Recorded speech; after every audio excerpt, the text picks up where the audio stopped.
आदरणीय आमा बुवा दाजुभाइ दिदीबहिनीहरू नमस्ते। सबभन्दा पहिला म चुनाव प्रचारका क्रममा मेचीदेखि महाकाली र मधेसदेखि कर्णाली अनि संसारभरि फैलिएका नेपाली जनसमुदायबाट पाएको अत्यन्त न्यानो माया र स्नेहका लागि हार्दिक आभार व्यक्त गर्दछु। अपराधीहरूको शासनले जीवनभरि जेलमा सडाउने प्रयास गरेको व्यक्ति र जरैदेखि सिद्ध्याउन खोजेको पार्टीले जनताबाट पाएको यो तहको प्रेम र स्नेह आफै एउटा इतिहास हो र यो देश पुराना पार्टीहरूबाट कति बेचैन छ र परिवर्तनको कति ठुलो इतिहास रच्दैछ भन्ने प्रमाण पनि यही हो। परिवर्तनका लागि सबै नयाँ शक्तिहरू एकै ठाउँमा आउनुपर्छ भन्ने जनताको इच्छा थियो। त्यसैले मात्र इतिहास बदल्न सक्छ अथवा बदल्छ भन्ने जनताको निष्कर्ष पनि थियो। हुन पनि आजसम्म यो देश पटक पटक नेताहरूका निजी स्वार्थको बन्धक भयो। इतिहास बनाउने शक्ति नेता बनाउन र बचाउन खर्च भयो। त्यसैले मैले नेता होइन परिवर्तनको अभियन्ता बन्न चाहेँ। राजनीतिमा शब्द सजिलो हुन्छ तर इतिहास त कर्मको साक्षी हुन्छ। आज आदरणीय जनसमुदायलाई साक्षी राखेर म भन्न सक्छु परिवर्तनको इतिहास रच्न मैले जे सङ्घर्ष गर्नुपर्ने थियो गरेँ, जे संवाद गर्नुपर्ने थियो गरेँ र इतिहासले मबाट जे र जस्तो त्याग माग्न सक्थ्यो त्यो पनि इतिहासले माग्नु अघि नै र मागे भन्दा बढी नै गरेँ भन्ने मलाई लाग्दछ। म यो व्यक्तिगत सपनाको भारी देशलाई बोकाउने पक्षको मान्छे होइन, बरु देशको सपनालाई सघाउन चाहने आम भुइँ मान्छेको प्रतिनिधि हुँ। यो देश परिवर्तन र समावेशिताको नयाँ इतिहास रच्दैछ। सङ्घीयता र समावेशिताका नाममा उपयोगको राजनीति धेरै भयो, वास्तविक अभ्यास हामी गर्नेछौँ। मधेस देशको मेरुदण्ड हो। आर्थिक सम्भावना, सांस्कृतिक विविधता र श्रम शक्तिको केन्द्र। आजसम्म यो वा अर्को कुनै बहानामा यो भोट बैंक मात्र बन्यो, या त भोट बैंक बन्यो या त आन्दोलनको प्रतीक मात्र बन्यो। अब राष्ट्रिय स्वतन्त्र पार्टीले मधेसलाई मियो र नेता बनाएर देश र मधेस जोड्दैछ, जोड्नेछ। त्यो पनि उधार होइन। मधेसले अब काठमाडौँसँग भिक्षा वा हिस्सा माग्ने छैन, देशकै नेतृत्व गर्नेछ। अब देश र मधेस बीच कसैले खेल्न सक्ने छैनन्। एक थरीले हामीलाई विचार छैन भन्छन्, तर उपेक्षित क्षेत्र, वर्ग, वर्ण, लिङ्ग र समुदायका लागि यही हो हाम्रो विचार। आदरणीय जनसमुदाय, फागुन 21मा यो देश क्रान्ति रच्दैछ, तर हिंसा होइन, चेतनाको क्रान्ति, मतपत्रको क्रान्ति, केवल आक्रोश होइन, विवेकको क्रान्ति। फागुन 21मा यो देशमा चेतनाको घन्टी बज्नेछ, परिवर्तनको घन्टी बज्नेछ र त्यसैले यो देशको इतिहास सबैका लागि बदल्ने समय आउँदैछ। फागुन 21 इतिहासको पानी ढलो हुनेछ।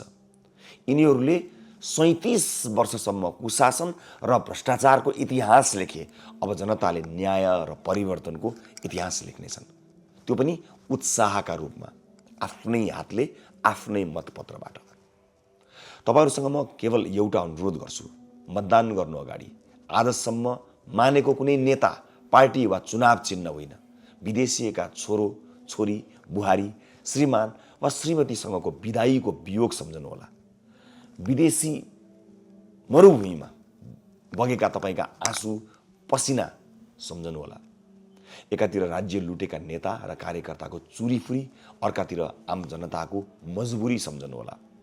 आम जनताले जीवन जलसम्म नपाएको र देशमा एउटा सुविधा सम्पन्न अस्पताल नबनाएका नेताहरू रुगा लाग्दा हाछ्यो आउँदा पनि राज्यको खर्च गरेर सिङ्गापुर पुगेको सम्झनुहोला।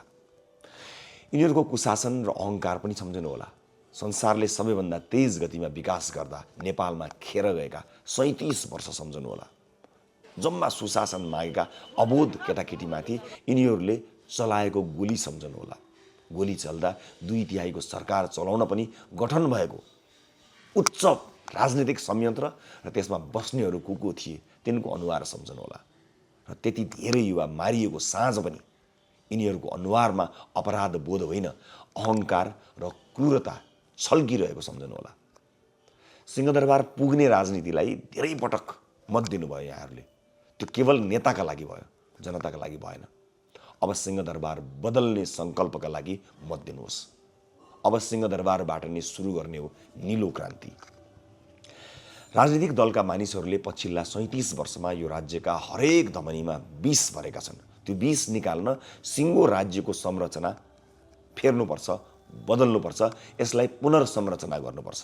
हामीले चाहेको नयाँ, पारदर्शी, जवाफदेही र समावेशी नेपाल पुरानो संरचना र सडेको प्रणालीबाट सम्भव छैन। यही संरचनामा नयाँ नेतृत्व ल्याएर मात्र नयाँ सिंहदरबार बन्दैन।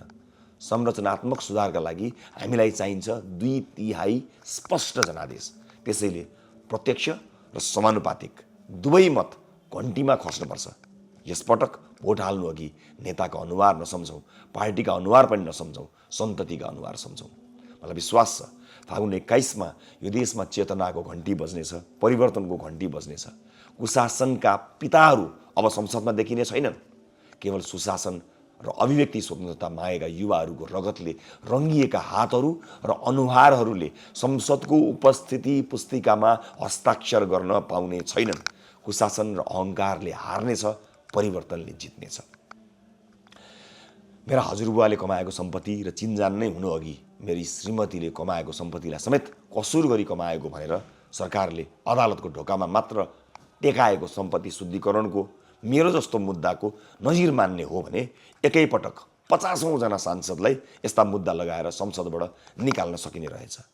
यिनले मागेकै संसदीय समितिले मेरो सम्बन्ध कुनै पनि सहकारीसँग छैन भनेर स्पष्ट लेख्दा पनि यिनले मलाई छोडेनन्।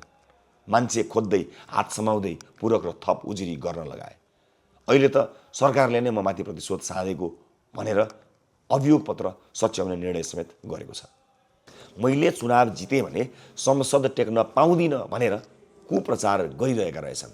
तर यिनीहरूलाई थाहा छैन कि संसद नियमावली नमिची रवि लामिछानेलाई हिजो पनि रोक्न मिल्दैन थियो, भोलि पनि रोक्न मिल्ने छैन।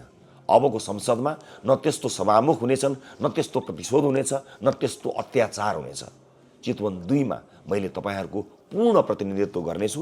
मतदाताको गौरव रहने र मतदाताले गौरव गर्ने काम गर्नेछु। जय क्रान्ति, जय देश, जय घन्टी।